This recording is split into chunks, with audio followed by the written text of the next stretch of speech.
Shalom, salam sejahtera bagi Bapak Ibu, Saudara-saudara, anak-anak yang dikasihi oleh Tuhan Yesus Kristus. Berjumpa kembali bersama saya Pendeta Eka di dalam renungan firman Tuhan pada hari ini, hari Jumat 13 Mei 2022. Sukacita dan damai sejahtera dari Tuhan Yesus Kristus kiranya menyertai hidup kita sekalian, yang pastinya mendatangkan kebahagiaan buat kita. Puji nama Tuhan. Sampai pada pembacaan firman Tuhan hari ini, Mazmur 113. Kiranya firman Tuhan yang kita baca sungguh memberkati kita sekalian. Mari sebelum kita akan merenungkan bagian firman Tuhan hari ini, kita akan berdoa. Tuhan Bapa di surga, di dalam Yesus Kristus, kami sungguh bersyukur dan berterima kasih kepada Tuhan yang memelihara hidup kami sampai pada hari ini. Kami mau terus memperdengarkan hati dan pikiran kami dengan kebenaran firman Tuhan. Kau yang mampukan untuk kami dapat memahami apa yang Tuhan maksudkan. Kau juga yang menuntun hidup kami sehingga hidup kami seturut dengan kehendak Tuhan. Tak kalah firman yang kami renungkan, kami pelajari, kami dapat terapkan dalam hidup kami. Terpujilah namamu Bapa, demi nama Tuhan Yesus kami berdoa. Haleluya. Amin. Mazmur 113. Haleluya, pujilah hai hamba-hamba Tuhan, pujilah nama Tuhan. Kiranya nama Tuhan dimasyhurkan sekarang ini dan selama-lamanya. Dari terbitnya sampai kepada terbenamnya matahari, terpujilah nama Tuhan. Tuhan tinggi mengatasi segala bangsa, kemuliaannya mengatasi langit. Siapakah seperti Tuhan Allah kita, yang diam di tempat yang tinggi, yang merendahkan diri untuk melihat ke langit dan ke bumi.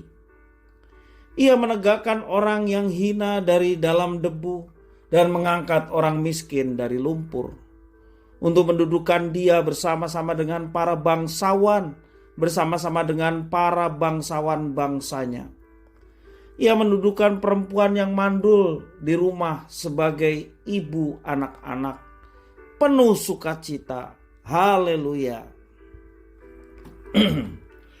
Bapak Ibu Saudara-saudara yang dikasihi oleh Tuhan, sebelum membicarakan orang rendah dan yang direndahkan, pemazmur terlebih dahulu memuji Tuhan sebagai pribadi yang maha tinggi, mengatasi segala bangsa dan penuh kemuliaan. Siapapun yang memandang Tuhan akan selalu merasa menjadi orang yang kerdil. Penggambaran Tuhan yang maha tinggi dan manusia yang rendah bukan dimaksudkan supaya hamba-hambanya diliputi kekaguman dan pemujaan. Sebaliknya ini merupakan peringatan akan apa yang dapat dilakukan Tuhan dari tahtanya yang kudus. Dia dapat membolak-balikan keadaan manusia. Baginya mengangkat derajat orang miskin dan hina bukanlah hal yang sulit. Ia juga dapat menghapus aib manusia dan menggantinya dengan kebanggaan dan sukacita. Tuhan tidak menutup mata bahwa umat yang beriman, setia beribadah, dan taat melakukan firman-Nya pun bisa hidup dalam kenyataan yang pahit. Ada banyak orang kehilangan anggota keluarganya yang terpandang sehingga mereka tidak lagi dipandang, bahkan ditinggikan orang.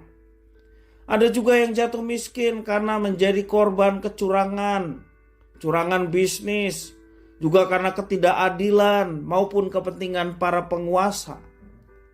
Ada juga orang-orang yang direndahkan oleh sesamanya karena kondisi lahiriahnya yang tidak bisa ditolak. Misalnya dia seorang perempuan yang mandul.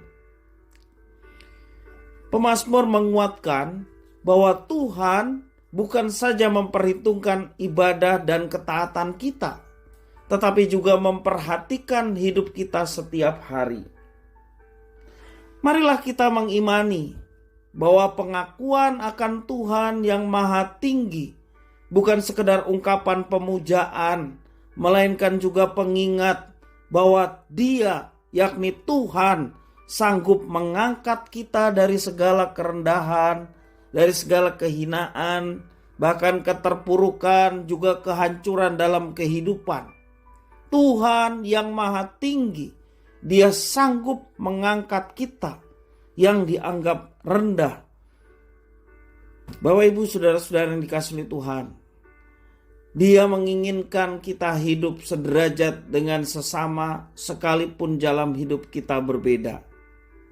Lihatlah contoh Hana dan Maria yang ditinggikan oleh Tuhan.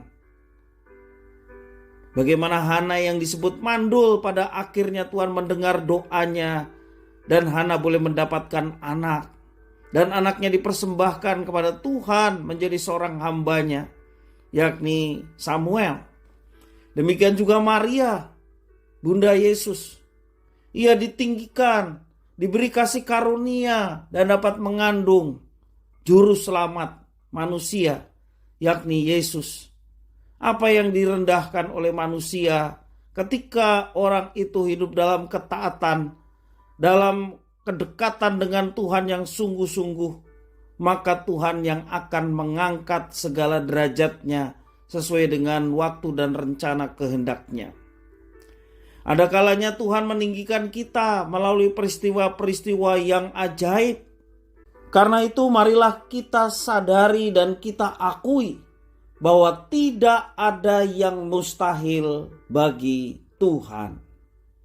Kiranya firman Tuhan ini memberkati kita sekalian. Mari kita berdoa. Tuhan Allah Bapa di surga, di dalam Yesus Kristus, kami mau percaya dalam diri kami bahwa Engkau yang maha tinggi dan kuasa, yang berkuasa atas segala sesuatu termasuk dalam hidup kami. Dan Engkau memiliki kuasa yang dapat melakukan segala hal. Dan bagi Tuhan tidak ada yang mustahil. Tuhan, biarlah pengagungan umat Tuhan kepada Engkau yang maha tinggi dan kuasa menjadikan kami terus disadarkan bahwa kekuatan kami dalam menjalani hidup adalah Tuhan yang menopang. Bahkan Tuhan yang akan mengangkat setiap anak-anak-Mu yang merendahkan diri dan mengagungkan Tuhan dalam hidupnya. Bahkan mujizat-mujizat yang besar pun dapat Engkau nyatakan bagi kehidupan anak-anak-Mu yang setia untuk memuji menyembah Tuhan sepanjang hidup yang dipercayakan oleh Tuhan. Terima kasih ya Tuhan atas firman-Mu. Jadikanlah kami menjadi orang-orang yang senantiasa memuji menyembah Tuhan dan boleh mengalami berkat Tuhan dalam kehidupan kami setiap hari sebagai wujud penyertaan Tuhan yang nyata dalam hidup kami. Terima kasih Bapa di surga. Demi nama Tuhan Yesus Kristus, kami sudah berdoa dan bersyukur. Haleluya. Amin.